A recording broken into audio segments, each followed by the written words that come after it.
يلا. ها رجعتي؟ ايه رجعت، والله ايش عندك، شو اسوي؟ مو قلت لك ترجعين ومثل الكلب.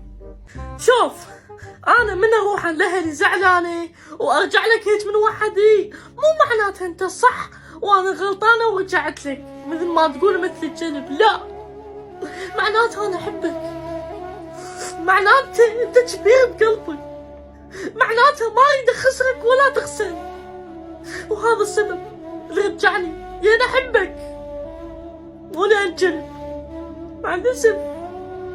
شوفي انا هم احبك، بس فهميني شوي يعني. ايه